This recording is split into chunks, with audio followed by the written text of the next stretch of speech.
شاید میرے محترم ویورز نے ڈین کلارک کا نام سنا ہو۔ ڈین کلارک کون تھے؟ ڈین کلارک ایک بہت بڑے امریکی مصنف تھے۔ آج ان کے بچپن کا ایک خوبصورت قصہ، ایک خوبصورت یاد وہ آپ کے ساتھ سانجھی کرنی ہے۔ پبلک میسیج یہ ہے کہ چھوٹی چھوٹی نیکیاں۔ ڈین کلارک کا کہنا ہے کہ جب وہ چھوٹا تھا تو ان کے معاشی حالات اچھے نہیں تھے اور اسے کچھ خاص وہ پاکٹ منی یا اچھے کپڑے یا اچھے جوتے وہ نہیں ملتے تھے۔ خدا کا کرنا ایسا ہوا کہ شہر میں جو شہر کی سب سے زبردست سرکس تھی وہ لگی، تو میں نے ضد کرنا شروع کر دی کہ میں نے وہ سرکس دیکھنی ہے۔ اب مالی حالات کی وجہ سے میرے والد وہ مجبور تھے، لیکن میری ضد وہ روز بروز بڑھتی جا رہی تھی۔ بہرحال ایک دن والد گھر آئے، ان کا چہرہ خوشی سے تمتما رہا تھا اور انہوں نے مجھے کہا کہ آج ہم سرکس دیکھنے جائیں گے۔ میری خوشی کی کوئی انتہا نہ رہی، میں تالیاں بجانے لگا۔ بہرحال بڑی میں بے چینی سے وقت کا انتظار کرنے لگا۔ شام کا وقت ہوا، میں تیار ہوا اور اپنے والد کے ساتھ سرکس دیکھنے کے لیے چلا گیا۔ وہاں گئے تو ایک لمبی قطار لگی ہوئی تھی، جو لوگ ٹکٹ خرید رہے تھے۔ ہمارے سامنے ایک بڑی خوبصورت فیملی تھی جن کے ساتھ 6 بچے اور ان کے والدین تھے۔ ٹوٹل وہ 8 بندے تھے، لیکن میں نے اور میرے والد نے محسوس کیا کہ اتنے شائستہ اور تہذیب والے بچے ہم نے پہلے کہیں نہیں دیکھے۔ وہ 6 بچے بہت خوبصورت انداز میں تیار ہوئے تھے، انہوں نے بڑے خوبصورت بال بنائے ہوئے تھے اور وہ پردے کے پیچھے چھپے ہوئے شیروں کی، چیتوں کی اور جادوگروں کی باتیں کر کے لطف اندوز ہو رہے تھے اور اپنے بیٹھنے کی سکیم بنا رہے تھے کہ میں فلاں جگہ بیٹھوں گا، میں فلاں جگہ بیٹھوں گا۔ بہرحال قطار آہستہ آہستہ رینگتی رہی اور وہ وقت بھی آیا جب ہم سے پہلے وہ جو فیملی تھی 8 افراد کی، ان کا نمبر آ گیا۔ خاتون اندر جو ٹکٹ دے رہی تھی، ان کے والد نے اس خاتون سے کہا کہ 2 فل ٹکٹس اور 6 ہاف ٹکٹس۔ خاتون نے کیلکولیٹر پہ حساب کیا اور اس کو پیسے بتائے۔ خاتون کا پیسے بتانا تھا کہ اس شخص کا جو ان 6 بچوں کا باپ تھا، اس کا رنگ پیلا پڑ گیا اور اس نے اپنی تمام جیبیں الٹنا شروع کر دی اور اس نے اپنی بیوی سے کہا آہستہ سے کہ میرے پاس $10 کم ہیں۔ اب ہمارے پاس $20 تھے، ہم نے واپس قصبے میں بھی جانا تھا، ریفریشمنٹ بھی لینی تھی اور سارا کچھ کرنا تھا انہی $20 میں۔ لیکن جتنی پریشانی ان بچوں کے والد کے چہرے پر تھی، میں نے زندگی میں نہیں دیکھی اور یہ بات میرے والد نے بھی محسوس کی۔ بہرحال کچھ دیر بعد میرے والد نے میری نظر بچا کر وہ جو $20 جیب میں تھے وہ نیچے گرا دیے اور ایک دفعہ آسمان کی طرف دیکھا، پھر آگے کھڑے ہوئے شخص کے کندھے کو تھپ تھپایا اور کہا کہ مسٹر، جب آپ نے پرس نکالا تو یہ $20 وہ آپ کے نیچے گر گئے ہیں۔ میرے والد نے $20 اٹھا کر اس بندے کو دیے۔ اس بندے کے چہرے پر جو رنگ آیا، اس رنگ کے بعد جو اس کی آنکھوں میں آنسو آئے، اس کو دیکھ کر میرے والد اور میں سرشار ہو گئے۔ مختصر یہ کہ ہم نے اپنا پروگرام وہیں چھوڑا۔ والد نے میرے ہاتھ کو اپنے ہاتھ میں لیا اور میرا ہاتھ دبایا۔ واپسی پہ میں نے بھی مسکراتے ہوئے والد کا ہاتھ دبایا اور ہم गिरते पड़ते अपने घर पहुंच गए। लेकिन जब तक मेरे वालिद का इंतकाल नहीं हुआ, उस वक्त तक मेरे वालिद इस वाक़े को याद करते और खुशी से फूले न समाते। उनके चेहरे पे ऐसी खुशगवार मुस्कुराहट आ जाती जो देखने के लायक होती। और मेरे वालिद मुझे कहा करते थे कि जब मैं ऊपर पहुंचा तो अपना सबसे पहला और सबसे बड़ा मुकदमा यही वाला रखूंगा कि मैंने 6 बच्चों को सर्कस देखने का मौका फराहम किया।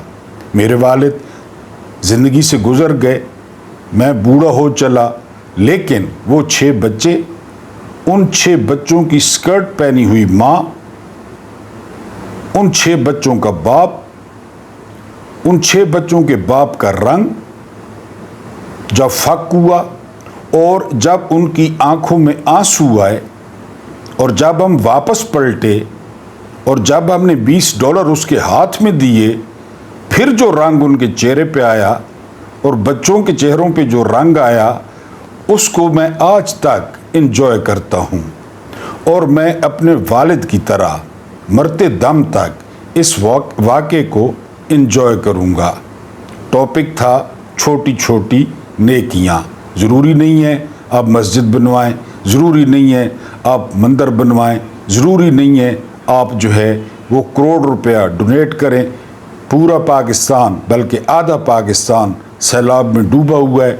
आपसे 50 रुपये होते हैं, आपसे 100 रुपये होते हैं, आपसे 200 रुपये होते हैं।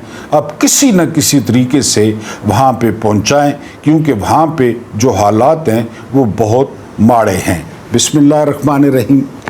हस्ब मामूल मेरा नाम महमूद नियादी है। अस्सलाम वालेकुम वरहमतुल्लाहि वबरकातुहू।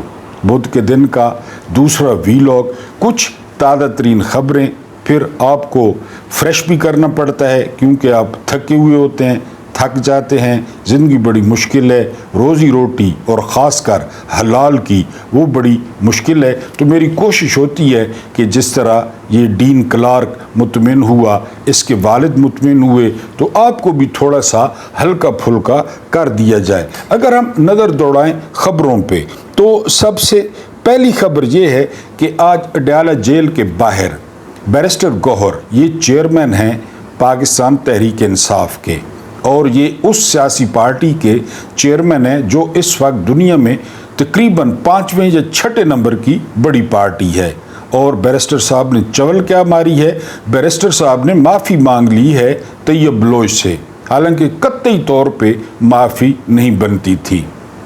यानी हमारे एक साथी हैं, सीनियर हैं, ईसा नकवी, उन्होंने जो है वो तैयब बलोच को अपने ट्वीट्स निकाल कर दिखाए जिसमें वो बार बार इमरान खान के लिए खंजीर का लफ्ज़ इस्तेमाल कर रहे थे।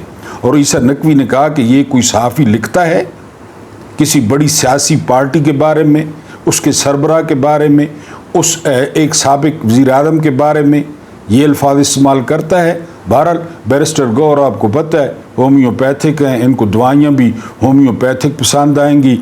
अब अंदाज़ा करें कि सेनेट की इत्तलात व नशरियात कमेटी ने तैयब बलोच को तलब कर लिया है। तैयब बलोच को निज़ाम किस तरह हीरो बनाता है, उसकी शक्ल देखें। नॉलेज के स्पेलिंग उसे नहीं आते थे, मतीउल्लाह जान ने पूछे हैं और कमेटी ने बुला लिया है। अरशद शरीफ का केस, इमरान रियाज का, सदीक जान का, समी इब्राहिम का, जमील फारूकी का, उसको कभी कमेटी ने बुलाया है? नहीं बुलाएंगे, कभी भी नहीं, क्योंकि ये सारे मिल के खेलते हैं, समीउल्लाह टुकलीमुल्लाह। बहरहाल बैरिस्टर गौहर ने उससे जो है वो माफ़ी मांग ली है। उसके बाद सोशल मीडिया, आपने नेपाल देखा, नेपाल वाले भी वीडियोस डालते थे। आज लेला वज़ीर आज़म क्या कहता है, लेला कहता है कि ये जो सोशल मीडिया है ये इदारों की तज़हीक कर रहा है। कभी आपने देखा कि मोटरवे पुलिस जो है उसके बारे में इतनी ज़्यादा वीडियोस आई हों और लोगों ने तज़हीक की हो? कभी आपने सही आलम दीन की तज़हीक देखी? हम तो इस बात के ख़िलाफ़ हैं कि तज़हीक न की जाए। जो कुछ होता है वही सोशल मीडिया पे आता है। 2024 का इलेक्शन चोरी नहीं हुआ, सोशल मीडिया पे आता है। इमरान खान को कॉलर से पकड़ के नहीं घसीटा गया, सोशल मीडिया पे आता है। जाली निज़ाम नहीं मुसलत किया गया, सोशल मीडिया पे आता है। 26 नवंबर को गोली नहीं चली, सोशल मीडिया पे आता है। तो इसमें इदारे कहाँ से आ गए, तज़हीक कहाँ से आ गई? जो बो रहा है वो काट रहा है। इमरान खान आसमान से उतरा है कि सोशल मीडिया उसके नाम से भरा हुआ है, क्योंकि उसने 3-3.5 साल में लोगों को एहसास किया, गरीबों का एहसास किया। लिहाजा सोशल मीडिया पे उसकी बादशाही है।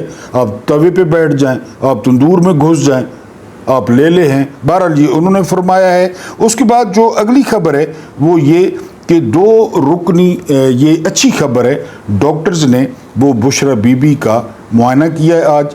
कुछ जो है ना उन्होंने सैंपल लिए हैं, अब रिपोर्ट आएगी। क्योंकि बुशरा बीबी के बारे में आज अलीमा खान ने बाहर आकर बताया कि चलते हुए उन्हें चक्कर आते हैं और उनका जो है ना कोई छोटे पेशाब का भी मसला है। तो बहरहाल जज ने मेहरबानी की और 2 रुकनी डॉक्टर्स ने उनको चेक किया, सैंपल लिए और फिर अब टेस्ट रिपोर्ट आएगी। इमरान खान की तबीयत के बारे में अलीमा खान ने कहा कि वो बिल्कुल फिट हैं, बिल्कुल पहले से ज़्यादा खूबसूरत हो गए हैं, क्योंकि थोड़ा सा उनका मास्क गिरा है तो उनके चेहरे पे ज़्यादा चमक है। ज़ाहिर है वो नमाज़ें भी पढ़ते हैं, कुरान भी पढ़ते हैं, किताबें भी पढ़ते हैं, तो चेहरे पे नूर आना था। ये अलीमा खान ने कहा है कि उनकी तबीयत बिल्कुल ठीक है, बुशरा बीबी की तबीयत जो है वो ख़राब है। आज अली अमीन गन्नापुर ने एक और लतीफ़ा सुनाया है। अली अमीन गन्नापुर की आप पर्सनैलिटी देखें ना, अदील राजा कहते हैं कि मेरे बड़े फेवरेट हैं, मूंछें, बाल, कद काट, लेकिन ये अब कहना शुरू हो गए हैं कि मैं अपनी मेहनत से वज़ीर आला बना हूँ, अपनी मेहनत से। इस शख्स ने अपना पहला इलेक्शन मौलाना फजल रहमान को हराया था, और किसके जो है ना वो सदके हराया था आपको पता है, वरना कहाँ मौलाना फजल रहमान और कहाँ गंडापुर। बहरहाल ये कहते हैं, इनसे सवाल पूछा गया कि आप अफगानिस्तान जाएंगे, तो पता है क्या कहता है ये, इतने बड़े सूबे का वज़ीर आला, कहता है मेरा पासपोर्ट ही ब्लॉक है, पासपोर्ट ब्लॉक है। उधर मोहसिन नकवी को चुमियाँ, जफियाँ, चाय, कभी अमीर मकाम के साथ, कभी 12 ज़िले क्रॉस कर गया, ये लतीफ़े गंडापुर सुनाता रहता है। यानी ये इंटरनेशनल न्यूज़ बन सकती है कि वज़ीर आला का पासपोर्ट ब्लॉक है, और अगर अभी कोई सवाल न करता तो गंडापुर ने तो नहीं बताना था, वो तो सवाल पूछा गया तो गंडापुर ने बताया। फिर गंडापुर ऑपरेशन से मुकरता है। स्पीकर केपी के असम्बली स्वाति साहब कहते हैं कि तहसीलों की तहसीलें खाली कराई जा रही हैं, हो रहा है ऑपरेशन, गंडापुर मुकरता है। तो बहरहाल ये गंडापुर जो है ना, जिस तरह हारून रशीद साहब ने कहा कि आप पीटीआई का वज़ीर आला नहीं है, हाँ बस वो दिल बहलाने को गालिब ख्याल अच्छा है, कोई इस किस्म का मिसरा है कि ये पीटीआई का है। बहरहाल अब ये पीटीआई का नहीं है, ये अपनी मेहनत से वज़ीर आला बना है, और आज उसने ये लतीफ़ा जो है वो सुनाया है। आज मैं आपके सामने रखूँगा जॉन लॉक, यानी जिन लोगों ने भी पॉलिटिकल साइंस पढ़ी है ना, वो जॉन लॉक से वाकिफ़ होगा, बहुत बड़ा फ़लसफ़ी। सबसे पहले इसने सोशल कॉन्ट्रैक्ट की बात की थी, जो इंसानों के और रियासत के दरमियान होता है। सोशल कॉन्ट्रैक्ट, इमरानी मुआहदा, आप क्या रियासत को देंगे और रियासत आपको क्या देगी। यानी आप टैक्स देते हैं ना, तो रियासत जो है वो आपको उसके बदले में सहूलतें देगी, सेहत देगी, तालीम देगी, रोज़गार देगी, अमन देगी। ये सोशल कॉन्ट्रैक्ट है। आप जिसको वोट डालेंगे ना, जिसको वोट डालेंगे तो वो वोट उसी का होगा, उसी का निकलेगा। ये रियासत की जिम्मेदारी है, इसको सोशल कॉन्ट्रैक्ट कहते हैं। इस थ्योरी को पेश किया था जॉन लॉक ने। जॉन लॉक ने आगे चल के कहा कि बगावत का फ़र्ज होती है, बगावत उस वक्त फ़र्ज होती है जब रियासत सोशल कॉन्ट्रैक्ट को या इमरानी मुआहदे को तोड़ देती है। अब मेरे मोहतरम व्यूअर्स बताएं दिल पे हाथ रख के कि क्या रियासत सोशल कॉन्ट्रैक्ट पे अमल कर रही है?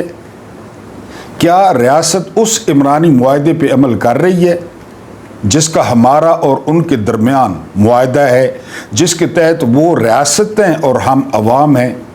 कहाँ जो है ना ख्याल किया गया, हमारे हकूक़ का कहाँ ख्याल किया गया? अब सब सारी चीज़ों को छोड़ें, रियासत ने 8 फरवरी 2024 को क्या किया? वहाँ पे जॉन लॉक कहते हैं कि जो बगावत है वो फ़र्ज हो जाती है। खुदा न खास्ता कोई जलाओ घराओ नहीं कि जलाओ घराओ, हक लेना, अपना हक लेना कि आप सोशल कॉन्ट्रैक्ट पे अमल करें जो हमारा और आपका है, वरना आप कहाँ के हुक्मरान हैं और हम कहाँ की अवाम है। कोई ग़ुलामी सिस्टम तो है नहीं, जिस तरह अमेरिका में ग़ुलाम थे इब्राहिम लिंकन से पहले, हम कोई ग़ुलाम हैं? इन्होंने हमें किसी मंडी से ख़रीदा है, इन्होंने हमें पाला पोसा है। हज़रत उमर फ़ारूक रज़ी अल्लाह ताला अन्हु ने फरमाया था अमर बिन आस को, गवर्नर मिस्र को, कि इनकी मौत ने इनको आज़ाद जना है, तुम कौन होते हो इनको बेड़ियां पहनाने वाले? ये कौन होते हैं हमें बेड़ियां पहनाने वाले? सोशल कॉन्ट्रैक्ट तार तार कर दिया इन्होंने। टैक्स खा जाते हैं, इलेक्शन लूट लेते हैं, झूठे मुकदमात में सजाएं देते हैं, ले जज लगाते हैं, अदलिया तबाह करते हैं। तो कहाँ गया सोशल कॉन्ट्रैक्ट? बकौल जॉन लॉक के कि वहाँ पे फिर बगावत जो है वो फ़र्ज हो जाती है। बांग्लादेश में देखा, नेपाल में देखा, नेपाल पे आगे चल के बात करते हैं। एक बहुत प्रोमिनेंट जर्नलिस्ट हैं शर्मा, मिसेस शर्मा, नेपाल की, उनका एक इंटरव्यू जो है वो सामने आया है और वो इंटरव्यू सुनकर सर शर्म से झुक गया है। सवाल हुआ उन पे कि ये जो आपकी पार्लियामेंट है, ये जो आपका इलेक्शन है, तो इसमें मिलिट्री भी लुच तलती है, मिलिट्री भी कोई मैनिपुलेट करती है। 8 फरवरी, 9 फरवरी, doctor jasmine Rashid, Nawaz Sharif, form 47, form 45, Sikandar Sultan Raja, कादी फायद ईसा, नदीम अंजुम, लानती किरदार, ये कोई होते हैं? तो वो उसने कहा कि नेपाल की आर्मी पाकिस्तानी आर्मी की तरह नहीं है, इतना सारा मुल्क है, 3 करोड़ आबादी है। वो कहती है कि 1990 में नेपाल में जमहूरियत बहाल हुई, 1990 में यानी जमहूरियत आई। 1990 से लेकर 2025 तक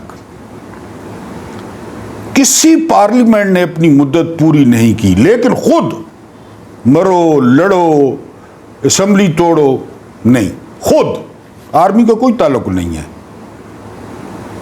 यूट्यूब पे इंटरव्यू देख लें। वो कहती है कि 1990 से 2025 तक ये लड़ते भिड़ते रहे। ये जो अभी भाग है धोती छोड़ के, ये चौथी दफा वजीर आजम बना है, हमारे वाला हाल कि ये आपस में लड़ते रहे, दोबारा इलेक्शन। यानी वो एक फिलोसफर ने कहा था ना कि जमहूरियत का इलाज ये है मजीद जमहूरियत, कि मजीद जमहूरियत दी जाए। तो उनसे सवाल हुआ कि आप चीफ ने मामला संभाल लिए हैं, तो उसने कहा कि चीफ ने मामला जो है ना, चीफ ने नहीं संभाले। जब वजीर आजम भागने लगा ना, तो उसे सदर ने कहा कि तुम अबूरी काबीना बना दो, यानी अबूरी सेटअप बना दो, फिर भागो। लेकिन उसे जल्दी थी, वो भाग गया। फिर सदर ने आर्मी चीफ से कहा कि आप जो है ना वो मामला कूल डाउन करें। आर्मी चीफ को तो पता ही नहीं था, सदर ने उसको कहा और उसने मामला संभाले। और उसने नौजवानों को कल मुज़ाकरात की दावत दे दी है कि आप आएँ, क्या चाहते हैं, हम 3 महीनों में नया इलेक्शन करा देंगे। 1990 में इसी तरह हो रहा है। 1990 से कितने साल हो गए हैं कि कोलिशन हुकूमत बनती है 2-3 पार्टियों की, जिस तरह ये रले हुए हैं आपस में, फिर आपस में लड़ पड़ते हैं, हुकूमत टूट जाती है, नए इलेक्शन। यही इलाज है। वो कहते हैं कि नेपाल की आर्मी पाकिस्तान की आर्मी की तरह नहीं है। और ये हमारे लिए बहुत बड़ा कमेंट था, ये हमारी आर्मी के लिए बहुत बड़ा कमेंट था, जो दिन में 17 दफ़ा कहते हैं कि हमारा सियासत से कोई ताल्लुक नहीं है और मानता कोई भी नहीं इस बात को। बहरहाल ये मिसेस शर्मा का इंटरव्यू था। अब जो हालात है ना मुल्क के, यानी इन लोगों को किसने मुसल्लत किया है? इन लोगों को मिलिट्री इस्टेब्लिशमेंट ने मुसल्लत किया है। यानी गोंदल साहब बता रहे थे, मैंने इससे पहले वाले वीलॉग में भी हवाला दिया कि मुल्तान में और मुजफ्फरगढ़ में पानी में लाशें तैर रही हैं, लाशें। और अब रेस्क्यू करने का कश्ती वाला 2-2 लाख रुपया ले रहा है, 2-2 लाख रुपया, कोई मदद करने वाला नहीं। और दरख्तों पे लोग लटके हुए हैं, दरख्तों पे चढ़े हुए हैं, कोई बचाने वाला नहीं। टिकटाकें, टिकटाकड़ियाँ, اس سب کے ذمہ دار بقول عمران خان اڈیالہ جیل میں جنرل عاصم منیر ہے۔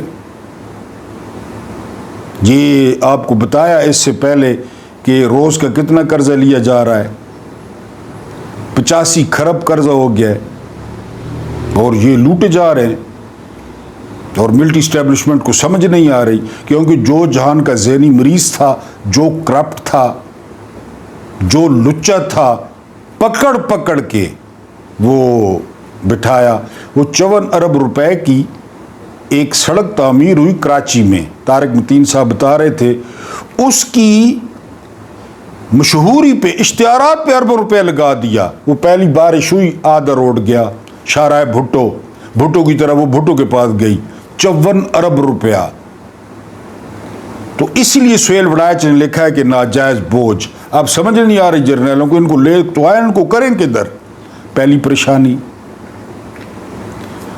چینلز سیلاب نہیں دکھا رہے، دکھاتے ہیں تو گالیاں۔ وہ چاچا بارش والا یاد ہے نا، گالیاں، بد دعائیں، یعنی مکمل طور پہ سیلاب کا بائیکاٹ کر رکھا ہے میڈیا نے، کیونکہ وہ دکھاتے ہیں تو لاشیں تیر رہی ہیں، اور ان کی کارکردگی ہے۔ دوسری پریشانی، ایک تو یہ سیاسی بوجھ ہو گیا، ناجائز بوجھ، کہ اب ان کا کریں کیا؟ اتنے نکمے، اتنے نکھٹو، اتنے نااہل، اتنے کرپٹ، صرف پیسے بچانے میں۔ گندم دیکھیں، اب گندم امپورٹ کرنی پڑے گی، اتنا خوفناک بحران آ رہا ہے آٹے کا کہ آپ کو لگ پتہ جائے گا۔ اور اب یہ کیا کریں گے، میں پہلے بتا دوں، یہ گندم امپورٹ کریں گے، اپنے کسانوں سے نہیں خریدی نا، اپنے کسانوں سے اب امپورٹ کریں گے ڈالر دے کے۔ جو پیسے اپنے کسانوں کو دینے تھے وہ امپورٹ کریں گے، کیونکہ گندم اور آٹا غائب ہوتا جا رہا ہے دکانوں سے، ذخیرہ اندوز پہنچ گئے ہیں، جس طرح وہ کشتیاں لے کے لوگ وہاں پہنچ گئے ہیں۔ سنا ہے دوسرے علاقوں سے لوگ کشتیاں لے آئے ہیں، جہاں پہ سیلاب نہیں ہے نا، ادھر سے لوگ کشتیاں لے آئے ہیں اور 2-2 لاکھ روپے لے رہے ہیں ریسکیو کرنے کا۔ یہ کس کی مہربانی ہے؟ ملٹری اسٹیبلشمنٹ کی۔ یہ لائے ہیں، اب ذمہ داری پوری کرے۔ پہلی پریشانی۔ دوسری پریشانی، ڈونلڈ ٹرمپ نے حسب معمول یو ٹرن لے لیا ہے، مودی کو مذاکرات کی دعوت دے دی ہے، ہمیں بانس پہ چڑھایا ہوا تھا، مودی نے موقف زبردست رکھا، نہیں جھکا، اور جب نہیں جھکا تو ٹرمپ جھک گیا، اس نے مذاکرات کی دعوت دے دی ہے، مودی نے ویلکم کر دی ہے۔ اب ہماری حیثیت اور اہمیت کیا رہ جائے گی؟ 1 ارب سے زیادہ کی منڈی ہے انڈیا، ہم کیا ہیں؟ ہم کیا بیچتے ہیں امریکہ کو؟ ہم کیا لیتے ہیں امریکہ سے؟ اور انڈیا آپ کو پتہ ہے۔ تو یہ یکدم بہت زیادہ پریشانی گورننس کی، یہی لائے ہیں۔ آج زرداری کے لونڈے سے ایک صحافی نے پوچھا کہ سر آٹا تو اتنا مہنگا ہو گیا اور غائب ہو رہا ہے، وہ اس کی نقلیں اتارنے لگا، زرداری کا لونڈا نقلیں اتارنے لگا صحافی کی۔ یہ کون لائے ہیں؟ آپ کو نہیں پتا؟ تو یہ جو ہے وہ ان کی پریشانیاں، اور انہوں نے خود خریدی ہیں۔ اب انڈیا کے ساتھ معاملات بہتر ہو گئے تو اب، کیونکہ میں نے آپ کو بتایا کہ ایکسٹینشن وہاں سے آنی ہے، یہ فکر آپ نہ کریں، ایکسٹینشن وہیں سے ہونی ہے۔ ایکسٹینشن ہونی ہے نہیں ہونی، آستانہ عالیہ واشنگٹن ڈی سی شریف کرے گا اس کا فیصلہ، اور وہ جو پیر صاحب ہیں، چٹی سرکار، جو مرشد صاحب ہیں، ان کے، ہمارے نہیں، اشرافیہ کے، ٹرمپ صاحب وہ فیصلہ کریں گے ایکسٹینشن دینی ہے کہ نہیں دینی۔ ایک دفعہ چانکیہ، بڑا مشہور یہ انڈیا کا فلاسفر، وہ ایک درخت کی جڑیں ننگی کر کے اس میں کھولتا پانی ڈال رہا تھا، کھولتا پانی۔ تو ایک بندے نے پوچھا کہ یہ کیا کر رہے ہو؟ اس نے کہا کہ ایک دفعہ مجھے یہاں سے ایک درخت سے ٹھوکر لگی تھی، میرا پاؤں زخمی ہو گیا تھا۔ تو اس بندے نے کہا سمپل سی بات ہے، کاٹ دو۔ اس نے کہا نہ، کاٹنا نہیں ہے، اس کو جو ہے نا ذلیل کرنا ہے، سکھانا ہے اس کو، اس کی جڑوں میں کھولتا پانی ڈالنا ہے، یہ سوکھ جائے گا آہستہ آہستہ۔ علیمہ خان نے آج جو پیغام دیا ہے نا جیل سے باہر آ کر، ایک تو ان کو عمران خان نے اندر سے ہدایت کی ہے کہ آپ باہر جا کے بتایا کرو کہ یہ جو کچھ میں کہہ رہی ہوں نا، آپ پہ حملہ ہوتا ہے، آپ کے ساتھ بدتمیزی ہوتی ہے، تو آپ بتایا کرو کہ یہ جو کچھ میں کہہ رہی ہوں جس طرح وہ گواہ عدالت میں کہتا ہے، یہ عمران خان نے کہا ہے، میں کچھ نہیں کہہ رہی۔ عمران خان نے کیا کہا؟ عمران خان نے پھر کہانی شروع کی 1971 سے کہ یہی واقعہ مینڈیٹ چوری، شیخ مجیب الرحمان، اس کی پارٹی عوامی لیگ کو کرش کیا گیا، مغربی پاکستان میں زیادہ سیٹیں دکھائی گئی۔ مقصد کیا تھا؟ اپنے اقتدار کو طول دینا، اپنے اقتدار کو لمبا کرنا، جس کے نتیجے میں پاکستان ٹوٹ گیا۔ بھلے ٹوٹ جائے، ٹوٹ گیا۔ قائد اعظم نے بنایا تھا، ہم نے تھوڑے بنایا تھا، قائد اعظم نے بنایا تھا، پاکستان ٹوٹ گیا۔ اس کے بعد 9 مئی آتا ہے،